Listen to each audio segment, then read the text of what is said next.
Yes, nanjye nkamwe twakomeje kubona abafana b'ikipe ya Arsenal bagiye baravuga amagambo ashirivuga baravuga ati tubonye igikoko cy'umukinnyi, ati tubonye kabushungu, ati umukinnyi ugiye guhindura record ndetse ugiye kudufasha mu ikipe ya Arsenal, ibintu byose bijye ku murongo. Ibi byose biraza kubita na poste nyinshi nagiye nkora, muraza gusubiramo hasi zose zavugaga impamvu Beriches yaje mu ikipe ya Arsenal. Ubundi Beriches ni umukinnyi w'umwongereza wavutse mu mujyi wa Londres, by'umwihariko ku myaka ye cyangwa se ya myaka umukinnyi bakina muri academy, ni umwana azamukiye muri Haaland na academy ikipe ya Arsenal, ariko ku myaka 13 bamuririzinga uyu mwana baramurekuye. Bamaze kumurekura rero nibwaje kuva mu kinyari uyu munsi, mwabonye ibyagiye akora muri Crystal Palace, ayifasha gutwara ibikombe, ayifasha nanone kuba yagera ku rwego ruko ishobora kuba ari ikipe yakina Europa League, nubwo bitakunze biza kurangira bitewe nuko umuhirwe wayo ahuje ama equipe abiri birangira ino equipe igiye muri Conference League. Ariko by'umwihariko n'umukinnyi wagize parcours n'urugendo rutari rutoya, abenshi basobanuraga kubera iki yatinze kuhagera. Ibyo se kababwire yuko Arsenal kimara kutangira gutekereza gusinyisha bita Itanuanelli,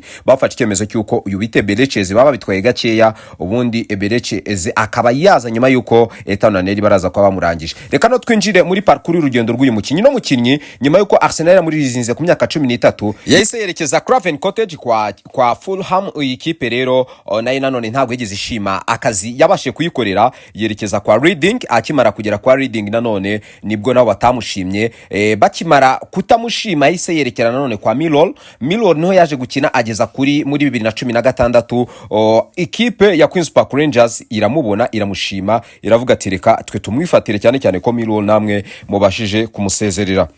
Gwera 2016 kugeza 2020 yari umukinnyi wa Queen's Park Rangers, nubwo yaje gutizwa muri 2017 atizwa ikipe ya Wycombe Wanderers. Icyo gihe nanone yakinnye umupira mwiza cyane, agaruka mu ikipe ya Queen's Park Rangers. Aina ni ikipe ya Crystal Palace yamukuye ihita imugura miliyoni zigera muri 17. Hanyuma nibwo twabonye umukinnyi wabashe kutwereka urwego rw'imikinire ye, ndetse atwereka nanone ko ashobora kuba yapenetra akinjira no mu Three Lions, ikipe y'Igihugu y'Abongereza. So uyu mukinnyi nanone muri rusange reka mitemba yuko n'umukinnyi wakinnye imikino myinshi mu ikipe ya Crystal Palace, kubera yuko imibare yonyine iraza kuba yivugira. Reka twinjira mu mikino yakinnye mu ikipe ya Crystal Palace, ibitego yatsinze ndetse na statistics ya buri kintu cyose, ubwo ni fact and figures, kugira ngo tumenye uyu mukinnyi wariwe. Reka twinjire mu ikipe ya Crystal Palace. Mu mikino 169 yakinnye mu ikipe ya Crystal Palace yatsinze ibitego 40 ndetse atanga system 29, ya creatinze uburyo bunini cyangwa se bwa buryo utahushamo igitego 38. Byibura mu mukino ashobora gukora ya pass ishobora kuba yatanga igitego imwe n'igice mu mukino.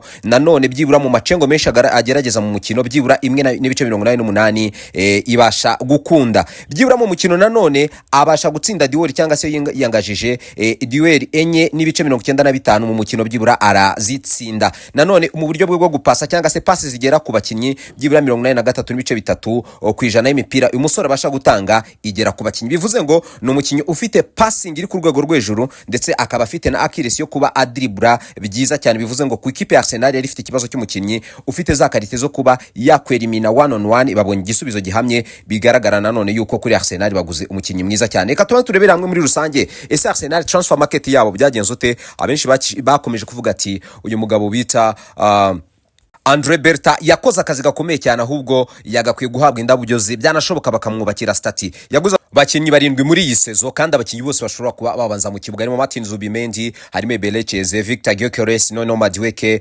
Christian Mosquera, Christian Noga ndetse na Kepa Arrizabalaga. Bose n'abakinnyi bigaragara neza yuko ari abakinnyi bataje kugira ngo bicare kuri bench, ahubwo ari abakinnyi baje kugira ngo bahite nabo bi expose batangire gufasha ikipe ya Arsenal. Ubu bugambanyi rero bubayeho ku mugoroba, uyu mukinnyi bita Beriches akoze ikipe ya Spurs tariki ya 20 ku munsi w'ejo bari bamaze kwemeranya n'ikipe ya Crystal Palace ko uyu musore agiye kujyamo, ariko uwo mugoroba niyo Arsenal yajira komanga umukinnyi ahita yemera cyane. Ibi ngibi ino poste y'umugabo bita Fabrizio Romano, uyu byagaragaye ko na Sol Campbell umugambanyi wa mbere w'ikipe ya Spurs nawe yayilike kinza aravuga ati uko byasa kose nawe shakora nk'ibyo nanjye nakoze. Reka turebere hamwe muri rusange uyu musore bita Beriches, ibitangazamakuru byinshi ndetse n'abanditsi bagiye batandukanye kuri social platform banditse by'umwihariko kuri Twitter. Reka turebe ibyo bagiye bavuga. Uyu nguyu rero yavuze ati ekipe ya Tottenham Hotspur ati nimutere kwa gatoya, ati nyuma yuko itwaye ka Europa League itangiye kugaragara nkaho rwose ari ekipe nini kuruta ekipe ya Arsenal. Aravuga ati rwose aba bavandimwe ati tubahaye isomo, ati Beleceze aberetse yuko tugomba kuba confusinga tukabibutsa none ko ari Tottenham Hotspur ari Tottenham nyine nkuko amateka n'umurage bibivuga. Reka tuhite tureba abandi nabo bagiye bavuga. Yitwa Stefan Alpower we yavuze ati nimufata kanya mumfashe dufata kanya duseke Spurs D, ati duseke Spurs itangiye gutekereza ko nayo yakumva ama ekipe manini ashaka umukinyi nayo ikaba yajyamo, ati nimumfashe dufata kanya tuyiseke. Yitwa Alpower. Reka uyu we yitwa Kingsley yavuze ati iyo Arsenal komanze ati komanga bitandukanye nuko izindi za komanga, ati Arsenal gukomanga kwayo ati ubugomba gutanga umuryango ugafungura ukabwira ati mwinjire nyakubahwa mwicare twiganirire, ati Arsenal ikomanze rwose iba ikomanze. Uyu nguyu nawe yitwa Kingsley wagendaga avuga ati kabisa Arsenal buriya na Crystal Palace ni ibintu byoroshye cyane ko bidakwiye nanone yuko Crystal Palace ndetse n'ikipe ya Arsenal bakunda guhana abakinnyi yaba Robbie Holding abitwa bano basore barimo ba Edin Ketia, ni ikipe zisanzwe zihana abakinnyi ntago ari ikintu gishyashya, niyo mpamvu kuba Spurs birenganiyemo ntago turaza kwirenganya. Uyu nguyu yitwa The Engine yavuze ngo aka nagasuzuguro gakomeye cyane ikipe ya Arsenal ikoreye ikipe ya Spurs, ati rwose Arsenal yaratweretse ko ishaka Rodrigo, ati nyamara ari bizi neza cyane ko uyu mukinyi bita Beleceze ari classe y'urwego rwo hejuru. Akagenda avuga ati ko byasa kose ntago ari umukinyi uje gukemura ibibazo byose byo kuri wingi y'ibumoso, ati ariko nanone reka turebe muri rusange ikipe ya Arsenal iguze umukinyi nk'uyimuzi, ati turareba aho baraza kwamwifashisha ndetse n'icyaraza kubafasha ikipe ya Arsenal muri rusange. Uyu nguyu nawe numwe mu bafana b'ikipe ya Arsenal yavuze ati uku nguku ni nko kunyuzura ikipe ya Tottenham Hotspur, ati ni nko kuyisebya, ati no kwishyira hasi ikipe ya Arsenal ikayibutsa urwego rwayo.